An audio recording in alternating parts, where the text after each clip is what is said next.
ఆడవారికి భూదేవంత ఓర్పు ఉండాలి అంటారు. పాత సామెతే అయినా ఇది నిజం.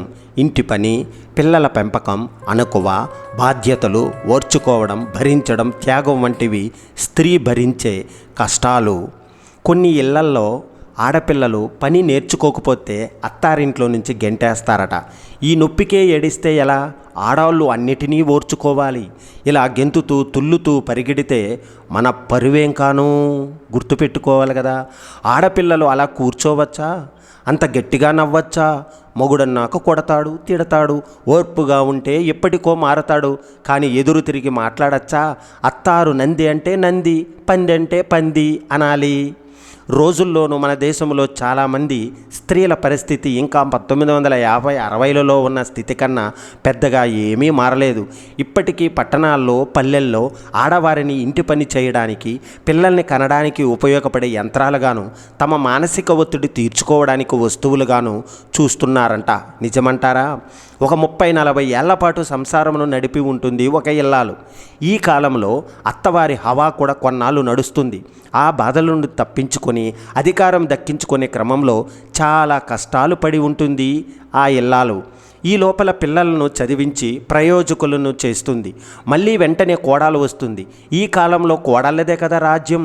మొత్తం అధికారం కోడలకిస్తే మళ్ళీ ఈమెకి ఏది కావాలన్నా మళ్ళీ కోడల అనుమతి కావాలి. లేకపోతే నిరాశతో బతకాలి. కనీస అవసరాలకు కూడా ఇతరులను బతిమాలుకోవాలి. ఈ లోపల అనారోగ్యం వస్తే పూర్తిగా పరాధీనంగా బతకాలి. ఇలా కోడలకి అధికారం ఇస్తే ఒక తంట, ఇవ్వకపోతే ఇంకో సమస్య, ముందు నొయ్య వెనక గొయ్య. సమయానికి కాఫీ, టిఫిన్ లేదా భోజనం లేకపోతే మామగారేమో హాయిగా బయటకు పోయి తింటారు, పెద్ద పేచీ లేదు. కానీ అత్తగారు బయటకు పోలేదు కదా, ఆమె నిత్యం సమస్య. ఇలా ఏదో సమస్య గురించి చెప్పినా ఇంట్లో 1,00,000 సమస్యలు ఉంటాయి.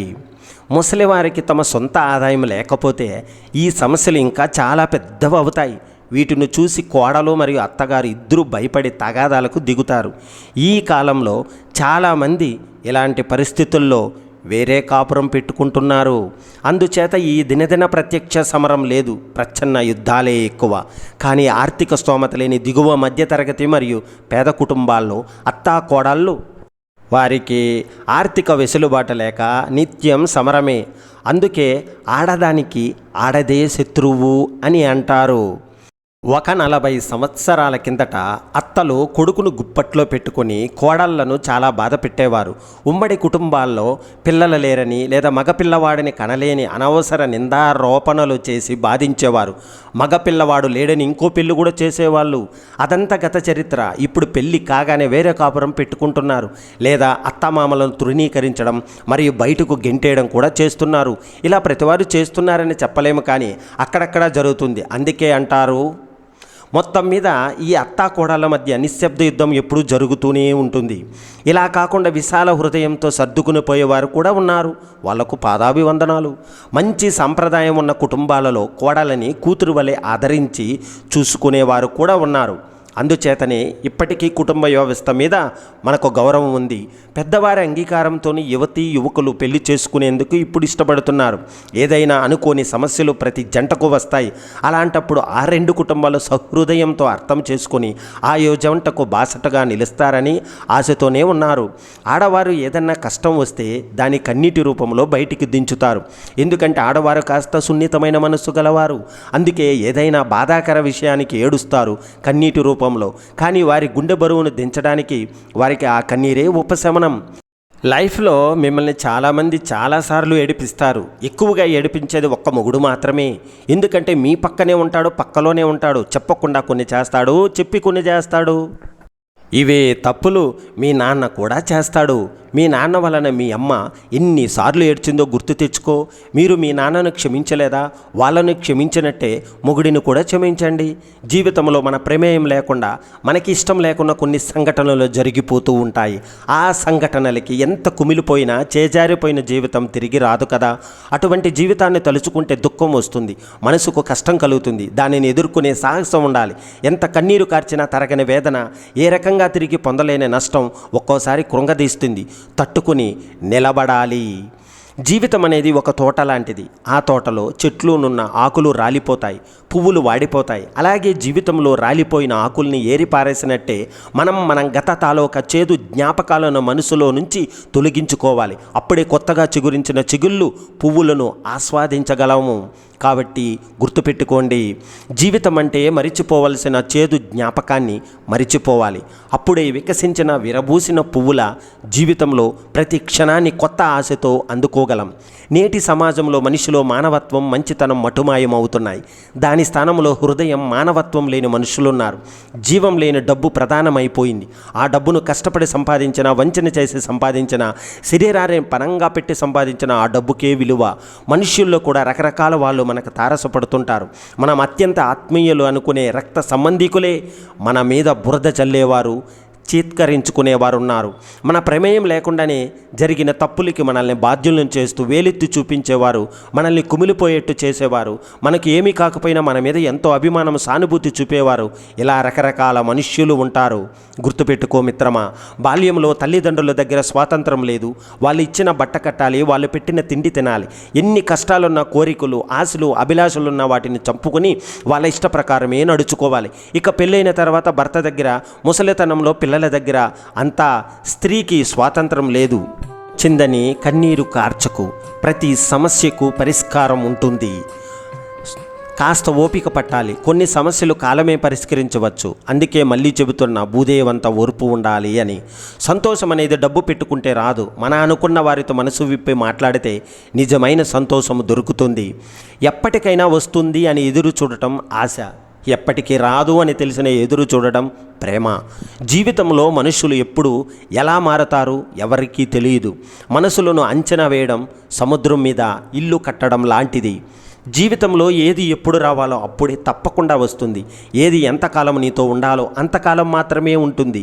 ఏది ఎప్పుడు వదిలిపోవాలో అప్పుడే పోతుంది. ఇందులో దేన్ని నువ్వు ఆపలేవు. నీ చేతిలో ఉన్నది ఒక్కటే. ఉన్నంత వరకు నీతో ఉన్న వాటి విలువ తెలుసుకుని జీవించడమే. ఎప్పుడు నీ వైపే ఆలోచించకు, అవతల వారి వైపు కూడా ఆలోచించి అర్థం చేసుకోలేకపోతే అనుమానాలు, ఆవేశాలు, అపార్థాలు, అనర్థాలు జరుగుతాయి. భయం ఉన్న చోట బాధ్యత ఉంటుంది. బాధ్యత ఉన్న చోట బంధాలు బలంగా బలపడతాయి. ఇష్టం వేరు, ప్రేమ వేరు. ఇష్టం దగ్గర ఉన్నంత వరకే ఉంటుంది, కానీ ప్రేమ మరణం వరకు ఉంటుంది. ఒక మంచి ఆలోచన కనీసం 10 చెడు ఆలోచనలనైనా మంచి వైపు మళ్ళిస్తుంది. కానీ ఒక చెడు ఆలోచన 1000 మంచి ఆలోచనలను కలుషితం చేస్తుంది. చెప్పేవాళ్ళు లేక చెడిపోవడం దురదృష్టం. చెప్పేవాళ్ళు ఉండి కూడా చెడిపోవడం మూర్ఖత్వం. నాటిన మొక్క, పెంచుకున్న స్నేహం రెండూ అపురూపమైనవి. ఒకటి నీడని ఇచ్చి సేద తీరుస్తుంది, ఒకటి తోడుగా ఉంటూ మనసును ఉత్సాహంగా ఉంచుతుంది. నీకు కన్నీరు తెప్పించే వారి కోసం తపన పడటం కంటే నీ కోసం కన్నీరు కార్చేవారిని జాగ్రత్తగా కాపాడుకోవడం మంచిది కదా. ఆశపడి బాధపడటం కంటే ఏమీ ఆశించకుండా ప్రశాంతంగా ఉంటే దానిని మించిన ఆనందం వేరొకటి లేదు. నీకు నచ్చిన వారితో ప్రేమతో మెలుగు. నిన్ను మెచ్చిన వారితో నిజాయితీగా ఉండు. ఆ అవసరాలన్నీ తీరిపోయాక చేసిన మంచి మరిచిపోయి కీడు తలపెట్టాలని చూస్తే కాలం సహించదు, ధర్మం ఊరుకోదు. జీవితాంతం మరిచిపోలేని గుణపాఠం నేర్పుతుంది. రాత్రివేళ చందమామ ఎలా చల్లని హాయిని, ఆనందాన్ని ఇస్తుందో మనస్సును ప్రతి మనిషి కూడా అలానే చల్లని ప్రేమను పంచాలి. సాటి మనిషికి సహాయపడే ప్రతి మనిషి దేవుడే. ప్రతి గృహము దేవాలయమే. దయగల హృదయాలు దైవ మందిరాలు. దుర్గుణాలు అనే దుర్గం అంటించుకోకు. సద్గుణాలు అనే వాటిని అలవాటు చేసుకోవాలి. మనం తప్పు చేస్తే తప్పు అని చెప్పేవాళ్ళు కరెక్ట్, చేస్తే రైట్ అని చెప్పేవాళ్ళు మంచివాళ్ళు. మనం ఏమి చేసినా భరించేవాళ్ళు, మనల్ని ప్రేమించేవాళ్ళు. ఆనందానికి మించిన ఆరోగ్యం లేదు, సంతోషానికి మించిన సంపద లేదు. అవమానం జరిగిన చోట నేర్చుకోవలసింది, అంతేకాని తిరిగి అవమానించి తిరిగి నిలబడే ధైర్యాన్ని, గుణాన్ని కాదు. సాయం చేసే గుణం నీకు ఉండటం గొప్పతనమే. చేసిన సాయం నీలోనే దాచుకుని మనసు కలిగి ఉండటం ఎంతో గొప్పతనం. స్నేహం అంటే ఒకరికొకరు అవసరం కోసం కాదు, ఆనందాన్ని, కోపాన్ని, బాధని, ఇష్టాన్ని పంచుకునే తెంచుకోలేని బంధం. నీ కోసం ఎదురుచూచే హృదయాన్ని వదులుకోకు. నీ బాధను భరించే స్నేహాన్ని వదులుకోకు. నిన్ను నమ్మిన నమ్మకానికి ఎప్పటికీ దూరం కాకు. జీవితంలో పగలు రాత్రి ఎలాగో ఒడిదుడుకులు కూడా అంతే. సహజం. మంచి జరిగినప్పుడు ఆనందించు, కష్టం ఎదురైనప్పుడు ఆలోచించు.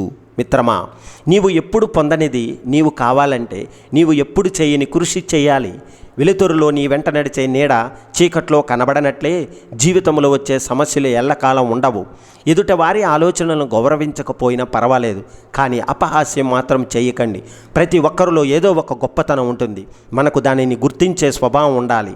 మనం మాట్లాడితే ఎదుటివారు సంతోషించేలా, మెచ్చుకునేలా మాట్లాడాలి, కానీ ఎదుటివారు బాధపడేలా ఎప్పుడూ మాట్లాడకూడదు.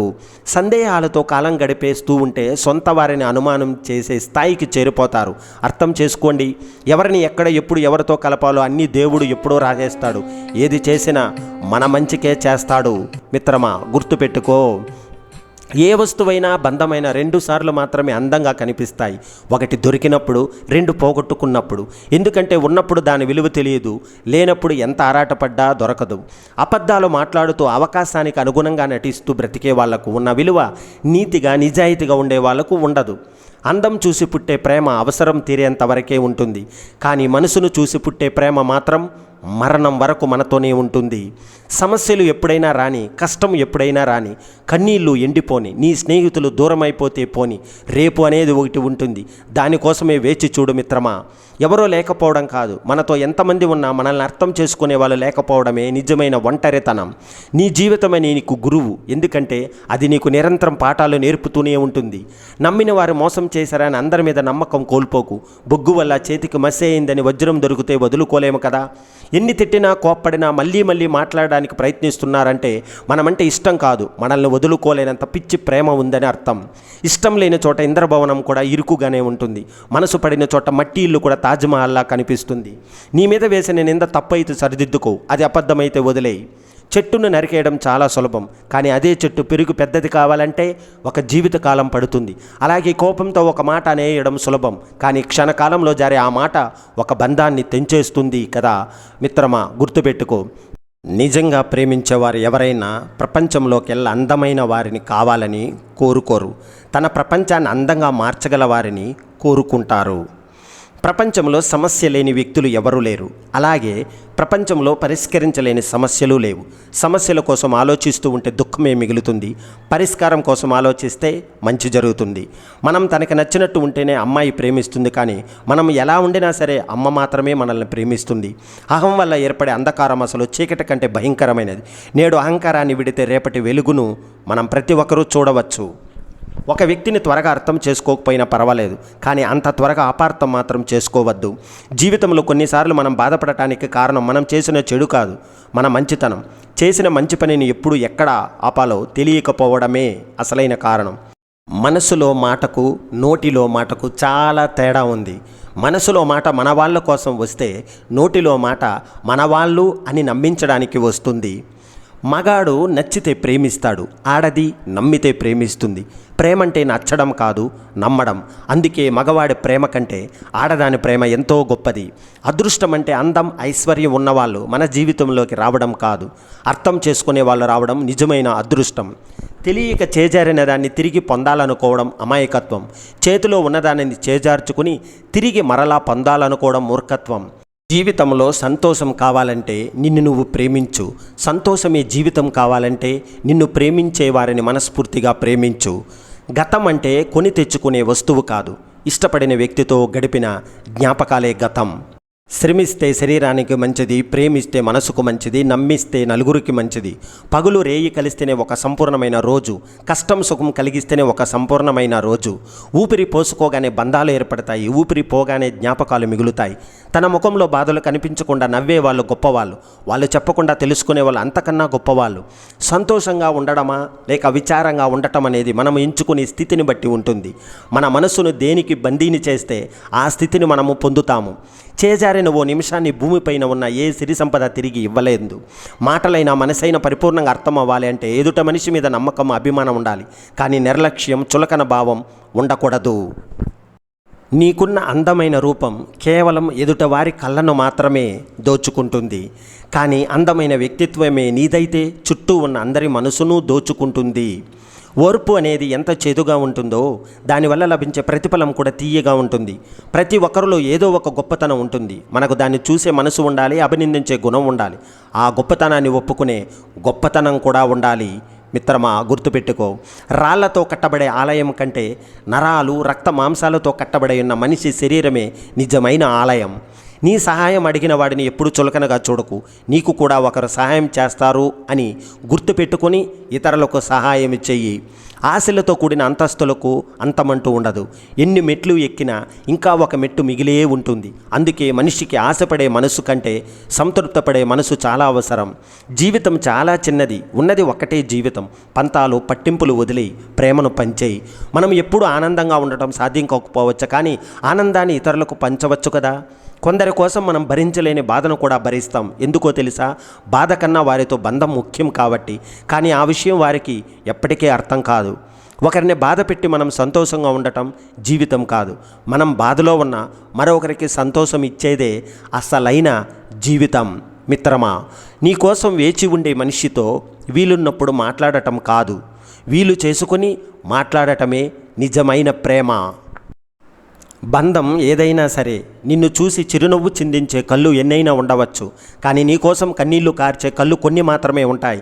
చిన్ని చిన్ని కారణాల కోసం వాటిని ఎప్పుడూ దూరం చేసుకోవద్దు. చెడు దారిలో అందరితో నడవడం కంటే మంచి దారిలో ఒంటరిగానైనా వెళ్ళటం మంచిది. ఒకరి కోసం నీ మంచి క్యారెక్టర్ని ఎప్పటికీ మార్చుకోకు.